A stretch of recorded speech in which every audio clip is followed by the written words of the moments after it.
కృత ఏడు మొదలు పెట్టెను మన బ్రతుకునందు.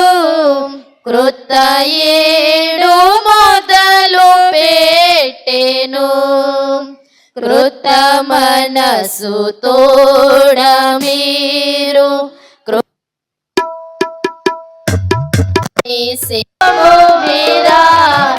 ఎంతమందు స్మరణ చేయుడి.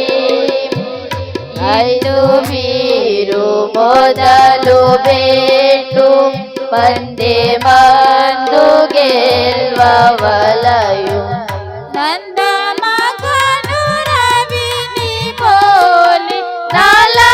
దేవుని నామానికి మహిమ కలుగును గాక. దేవునికి స్తోత్రం. మంచిది. మరి ఇంతవరకు కూడా మరి కొల్లాబత్తుల రవితేజ్ గారు మరి చక్కటి వాక్యాన్ని మనకు అందించారు. ఈ నూతన సంవత్సరంలో మనం ఎలాగుండాలి అని అంటే సూర్యతేజ్ గారు చక్కటి వాక్యాన్ని మనకు అందించారు. వారికి ప్రత్యేక వందనాలు నా పక్షంగా సంఘపక్షంగా తెలియజేస్తూ ఉన్నాను. ఈ నూతన సంవత్సరంలో మనము ప్రార్థనా జీవితాన్ని కలిగి ఉండాలి. విధేయత కలిగినటువంటి మనస్సుని మనము కలిగి ఉండాలి అనే విషయాల్ని వారు మనకి జ్ఞాపకం చేశారు.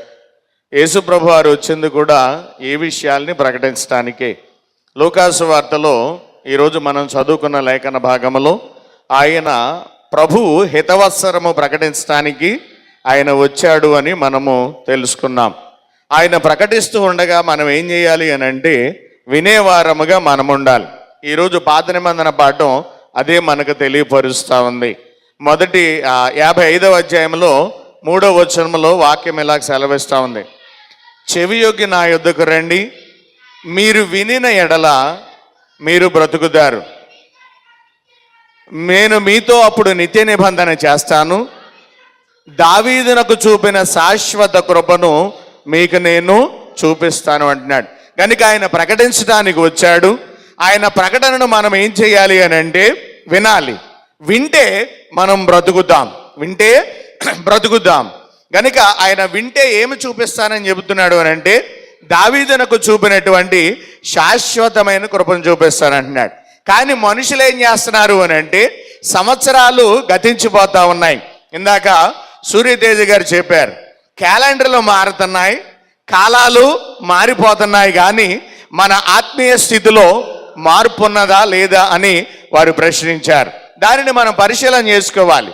దేవుని వాక్యాన్ని విని దాని ప్రకారం నడుచుకోమని వాక్యం చెబుతుంది అని అంటే మనమేం చేస్తున్నాము, మనుషులు ఏం చేస్తున్నారు అని అంటే ఈరోజు పత్రిక పాఠంలో చెప్పాడు. అది ఏమనంటే నేడైనను రేపైనను ఒకానొక పట్టణానికి వెళ్ళి 1 సంవత్సరం ఉండి అక్కడ లాభం సంపాదించుకుందామని చూస్తూ ఉన్నారు ప్రియ దేవుని బిడ్డలారు.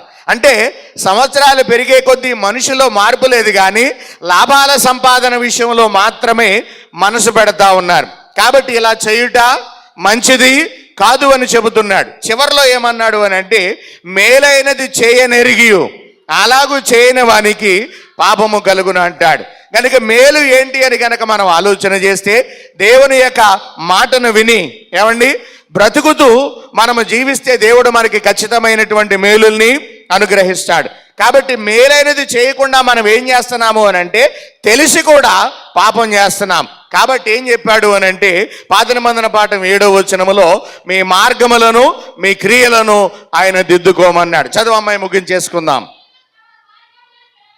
చూడండి ఏం చేయాలంట, భక్తిహీనులు తమ మార్గాన్ని విడిచిపెట్టాలి, దుష్టులు తమ తలంపులను ఈ నూతన సంవత్సరము నుండి అయినా భక్తిహీనమైన మార్గాలను విడిచిపెట్టాలి, దుష్ట తలంపులను ఏం చేయాలి, విడిచిపెట్టాలి.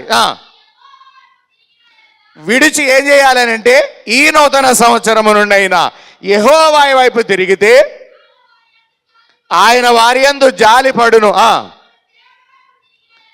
వారు మన దేవుని వైపు తిరిగిన ఎడల ఆయన బహుగా క్షమిస్తాడు. కాబట్టి అట్టి క్షమా జీవితాన్ని కలిగి దేవుని వైపు తిరిగి దేవుని మాటలు వింటూ బ్రతుకుతూ దావీదునకు చూపిన ఆ శాశ్వతమైన కృపను మనము పొందుకుంటూ ఈ నూతన సంవత్సరంలో ముందుకి కొనసాగుదామని తెలియజేస్తూ ఈ మాటలు ముగిస్తూ ఉన్నాను. దేవుడి మాటలు మన వినికిడిలో దీవించును గాక.